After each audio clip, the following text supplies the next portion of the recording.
Welcome to Rebecca Sounds Reveille. Today's guest is really excited to be here, as are we to have him, because he is from Royersford, Pennsylvania. He went to Mount St. Mary's University in Emmitsburg, Maryland, and he majored in accounting and played on the club ice hockey team. I want to know some things about this, and I bet you do too. In his junior year, he started to screenwrite. And this is where things began to change for him, because he has since then wrote 6 feature-length scripts in addition to a TV pilot.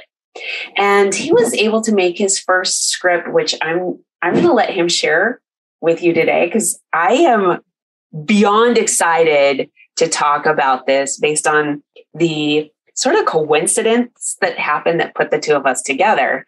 And I won't go into a lot of details, but completely separate things going on, but there was some common ground. And then it just ended up sort of surfacing into where we're at right now with this. And I am just so excited. It recently premiered at the Malibu Film Festival, and it won the best first feature film. Whoop, whoop. I'm super excited. He wrote, directed, produced, and edited the film all on his own.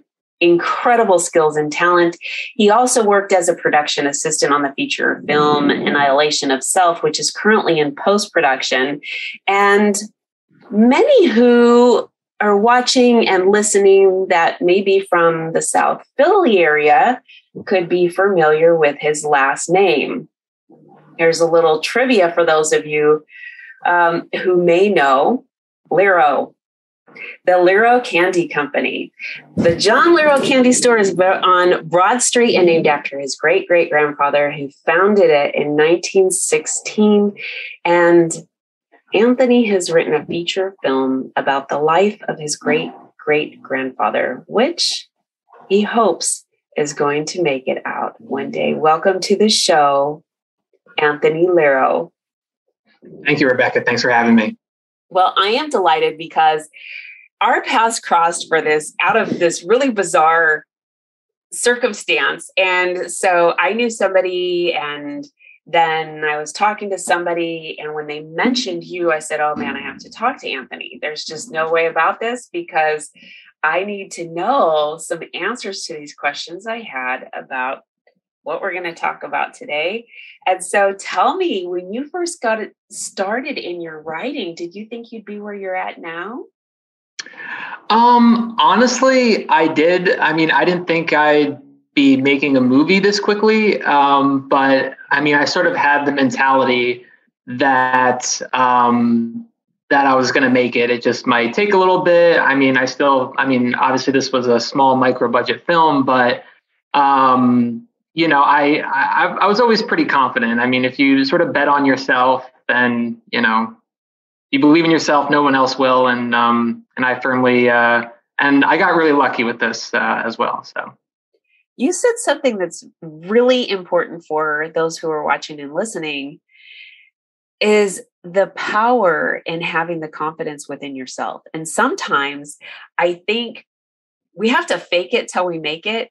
I can do this. Exactly, I can do this. So we just keep going in our mind to push us through this, because really, I think we're our own worst critics, and I think we're our own best audience.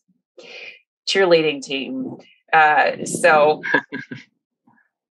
what are your thoughts? Yeah, I mean, yeah, no, I firmly agree. I mean, especially in this industry, you know, fake it till you make it. I think that is like the number one sort of line. I mean, if you don't believe in yourself, if you don't bet on yourself, like nobody will. And especially in this industry that is, you know, a lot of people trying to get into it, and a lot of gatekeepers, as I call them. You know, you have to be confident and basically show them that, you know, I can do this. And if you don't believe in yourself, nobody will. So fake it till you make it. I like that, because I think for especially people who are starting out in their late teens or even a little bit earlier, you have that self-confidence, and you can actually do some really profound things early on in your career, which will take you places. And you can see that from some of the most prolific actors and actresses that are out there. So here you are, you're doing this, you're in your junior year, you're writing away. And now we're at a point where something has come out and become you've won an award, Best First Feature Film. And I'm excited to hear about this. Yeah, I mean, with the film, so this was like the sixth film that I wrote. And a lot of the things that I sort of wrote prior to this were more big budget. And I knew that I'd probably have to write something a little more smaller scale to get made. And so I was able to get some valuable information and get the movie made. And we got into the Malibu Film Festival, and they announced award winners list back on the April 6th. And so I saw like the list that got announced, and I was scrolling through it, and I'm like, okay, well, me, I'm very pragmatic. I'm like, oh, we're not going to be on the list, whatever. And I was very shocked to see us on the list, but that was great. And I never got a lot of congratulations and stuff from a lot of the cast and crew. And ultimately, movie making is a very collaborative art form. So I just kept saying, team effort, guys, team effort. And so I was really happy and surprised with that award. And I appreciate everyone at the Malibu Film Festival who supported the film. And obviously they really liked it. So that was great. It is exciting. So Anthony, tell me a little bit about the film. We want to hear all about this. Yeah, so the film, basically, the idea was to write something pretty small, because I didn't really go to, I didn't go to film school. Obviously, I majored in accounting, and beginning my junior year, I was pretty convinced that's what I wanted to do, and I sort of made a hard pivot, you could say. So the next few years wrote a bunch of scripts, and eventually was like, I need to probably realistically write something that a producer or financier wouldn't have a problem with, throwing a kid like me some money to go make it. And luckily, I was able to get into contact actually with a guy who's from like 15 minutes from where I'm from in Pennsylvania, and he was out in LA. And I got in contact with him, and he's like a year older than me. We both grew up playing hockey, never knew each other. And his little sister went to my high school, and my sister was sort of friendly with her, I think. But I reached out to him, and I told him about the idea because he had just made his first feature film, a movie called Fortunate Son, which is premiered at the Philadelphia Independent Film Festival and is on YouTube. And so he was like, yeah, let me check it out, send it to him. He liked it, and he said, you can definitely do this on your own, and shared with me the information on how he got his film made. And basically then that was music to my ears that I could go make my own movie. And so then I just went off and running on that. And and then the idea really was just, okay, so like a fake documentary, you could lean in to have a more low budget look to it. And I know a lot of things about an Italian family, and I can make it, like a mockumentary, funny. And so that's really the core of the idea came from. Okay, so what is the plot? Give us a little bit of tidbit about what's happening with your film. Sure.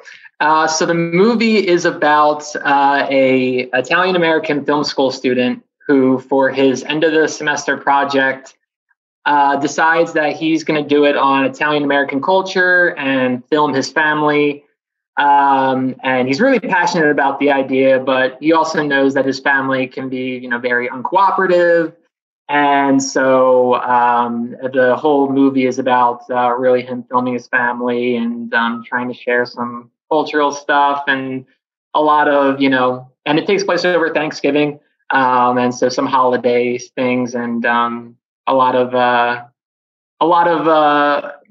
I guess you could say inappropriate behavior from his family. And of course, it ends up not entirely what he intended, but you see the movie and see what happened. But that's sort of the core idea of a student filming his family for a school project.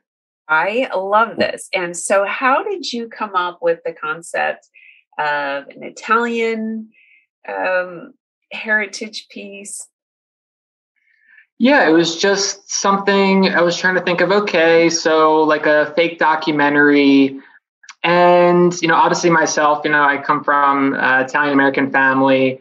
And I just knew that, in order to make a movie for, like a smaller budget, it could be a contained story that takes place, in a single house. And so really just my sort of own, I guess, I mean, by no way is the movie a reflection of my upbringing, but, there's bits and pieces and other like funny things that make it, into the movie. But I figured that's something that I could do, that I could write well in a very contained setting, such as, 90% of the film takes place in the one house. And it's just, I just knew that it was something that I could write very quickly on a low budget and try and make it as funny as possible.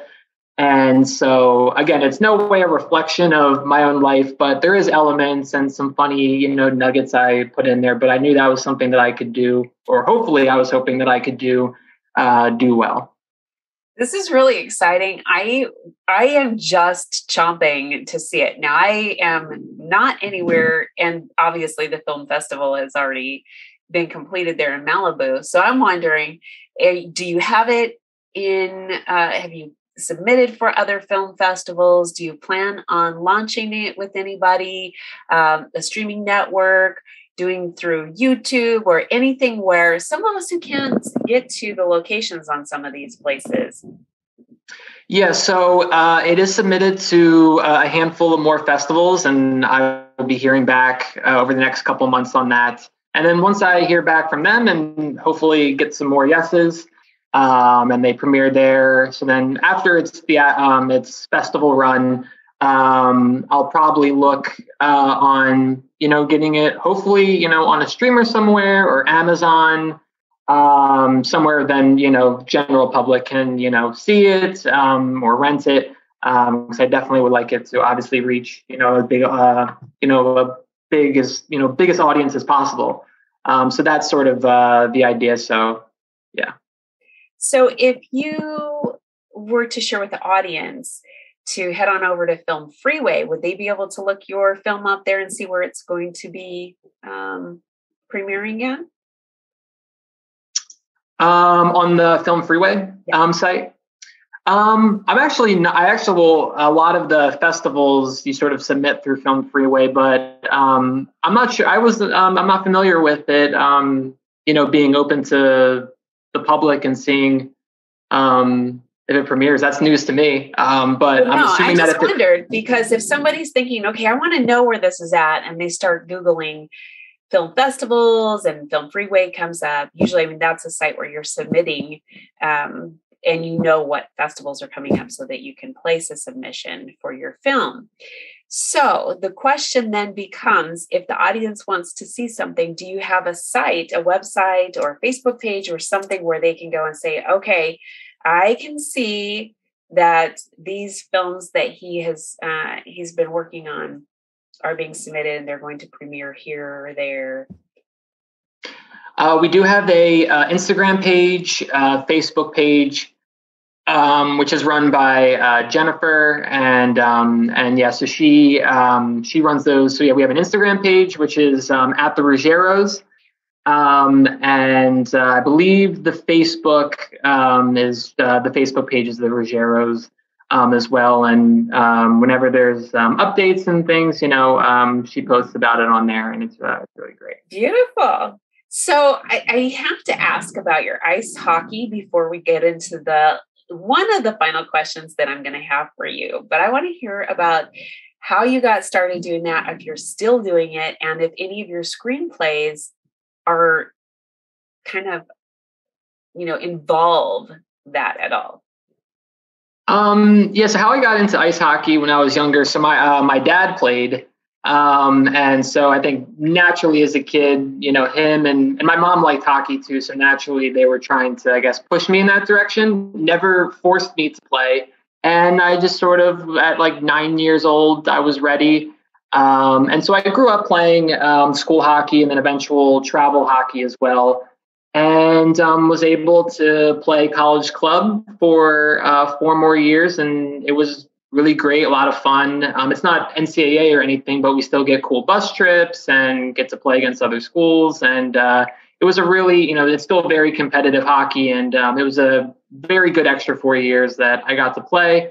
And then afterwards, I did play some men's league, just local rec league. And then, but when I moved out to LA, I didn't really have time for it anymore. And I wasn't sure about what the hockey scene out there was. So I don't play anymore. I mean, I do miss it. I certainly would like to play again. But as of right now, my hockey career is on hiatus. And then as far as writing other scripts,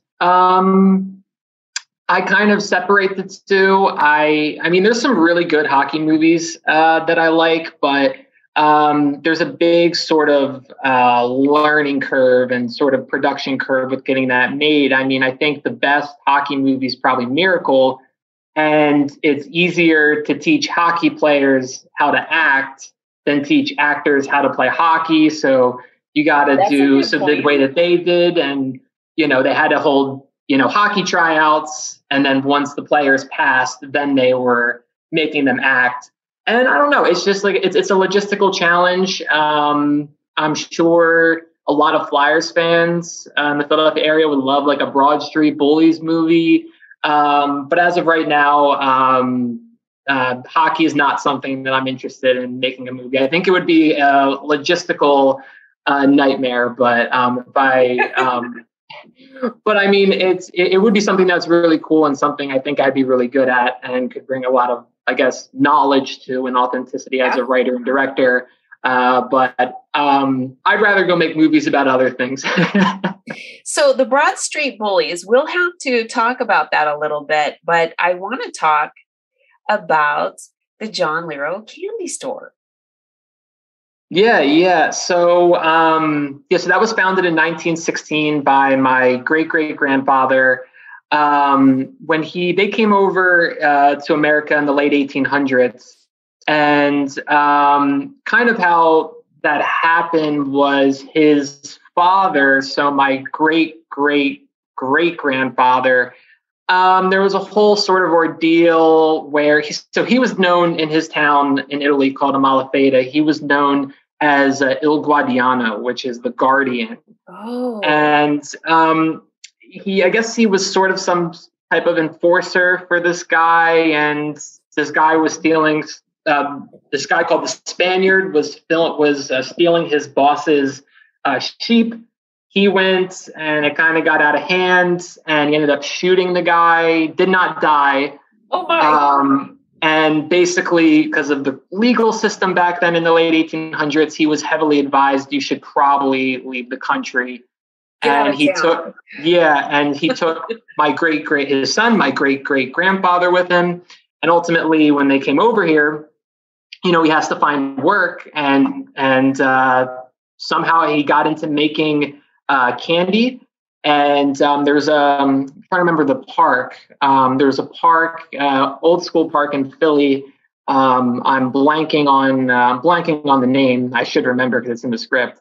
But he got into making candy there. I think serving actual ice cream first, and then eventually the whole story. He went back to Italy, served in the military, met my great-great-grandma, fell in love, and then sort of brought her family back to America, and then eventually saved up enough money to open his own candy store. And there's other beats in there, story beats. It's actually a really interesting story. But 1916, started his own candy store. And so now our family owns called the Lerro Candy Company.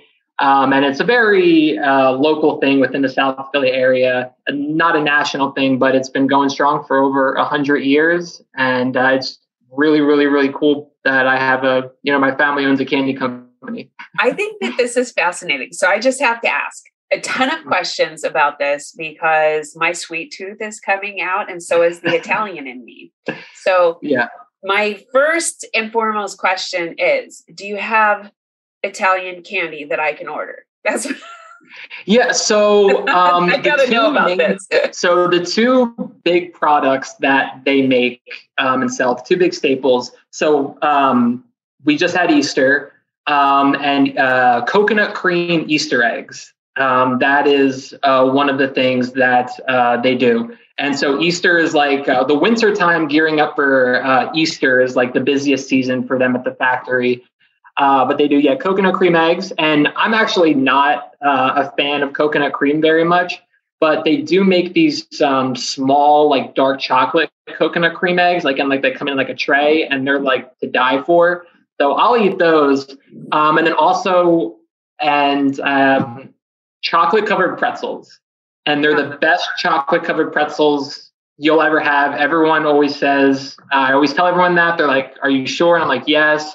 And they always have it. And everyone always says, these are the best you'll ever have. So really coconut cream eggs and chocolate covered pretzels are the two big products. But you can go online to lerrocandy.com and they have a whole like selection of things you can order online. I'm not trying to, brag about it or say everything we make is awesome, but I can tell you that the coconut cream and the chocolate covered pretzels, caramel clusters, chocolate covered raisins, they're all 10 out of 10 excellent. I love it. I'm going to encourage everybody to check this out because I think that this is really neat. Now I've got another question for you. And if you're not doing this, I really think you should. And that is that you should have your company, if you don't already, create a specific candy with the title of your movie as that particular candy. Interesting. So I can tell that the title of the movie, based on the life of my great grandfather, is The Chocolatier. That was a name I sort of settled on, or at least a working title as of now. But I really hope that in the future, if I ever get that movie made, that would be really cool to show a lot of like old school family photos at the end, and honestly at the end be like a promo for Lerro Candy. And I think that would be, that's really cool. Cause there's a lot of, my grandpa's cousin is like, I guess like the family historian. And he has like this whole, he actually gave it to my grandfather and a lot of family photos and really cool things. And, really wrote like a whole sort of history rough outline. And so that's how I was able to really take the beats of the story and make it, and it's really great. So I hope that at the end of the movie we could do that, and that would be really awesome if when the movie gets made to do like a special candy thing on the website. That'd be really cool. I'm picturing sort of whatever the title is of your screenplay, and you have some specialty candy or gum or something, and it's launched at the same time that you premiere your film. So that would be really awesome. Yeah, you've got this whole line for each one of the films, and you can do all these different things with it, and sort of I don't know. So even so you're saying even with the Ruggieros movie as well. You could do Ruggieros bubblegum, or one of the characters that's in there, and have this sort of little thing going. Nobody's doing it. You heard it here first on Rebecca Sounds Reveille. I tell you. That sounds like a great idea. We'll see. I don't know what the logistics are with that, but I think that sounds cool. I think it would be neat. And I really think it would be a lot of fun at some of the events that you do, as well as it could be becoming collector's items, depending on how you create something that goes with it. This could be a whole thing. And you've got an opportunity here. And the thing that I want to tie all of this around with what you're doing, not only do you have a best feature film, you're is continuing to pursue a love that you started, that you've been really dedicated to developing within yourself. You believe yourself, you're promoting yourself, you're building your confidence. That is the first and foremost. And the second thing is you cooperate with somebody else in your industry, and you're not only learning from that person, but sharing things, and that person is substantiating the confidence that you have, that you're developing within yourself. And I think that those two things in itself are really the recipe, that sweet candy recipe for all of us inside to get us where we want to go. Yeah, no, that's really great. Yeah. And, because I worked on his other film, Annihilation of Self, which is still in post-production, and working on that film as a production assistant, which was before I filmed my movie, that was total, that was a total confidence booster. And that was a very, very valuable experience. And his name, the filmmaker was mentioned earlier, his name is Mark Mangiardi, very great guy. A lot of valuable knowledge, and has been a great ally in my corner. And I can't wait to see his next film come out, because it was quite a journey. I am really excited to see, speaking of journeys, where your journey takes you, because you've got a lot of things that you're doing. You're making things happen. You're not sitting here saying, I wish I could, or I wrote this, but I don't know what to do. You're investigating, you're getting out there, you're getting involved. What do I need to do? Okay, I can't create this first, so I've got to do something on a low budget and this way. And all of those things are stepping stones. They're building blocks to getting you where you want to go. And you've got all of this talent, this internal creativity, the self-drive. You got it. I want to see your journey, and I want our audience to. And I want to thank you so much for being with us today. Please tell us where we can follow everything that you got going on. Yes. So you can, so as far as the Ruggieros movie, as I said prior, you can follow us on Facebook and Instagram, which I know the Instagram is at the Ruggieros, just no spaces or anything. And then you can follow myself on my Instagram, which is linked to the Ruggieros Instagram as well. You can find me there, but also it's my ad, I guess, is at ALERRO815. That is my Instagram. And that is where I will be posting and doing other cool things as well. So I love it. Thank you so much for sharing all of this exciting, sweet concoctions with us that you've got going. I love this. Thank you. Yeah. Thanks for having me, Rebecca. I really appreciate it. And I want to thank all of you for tuning into another episode of Rebecca Sounds Reveille, where we're always delivering something sweet to make your life a little bit different and better. And well, if you take some of the stuff that we were talking about today in moderation, that will be healthy as well for you. Thanks for tuning in. I ask that you share this with everybody you know, your friends, your family, people on social media, and everybody that you don't.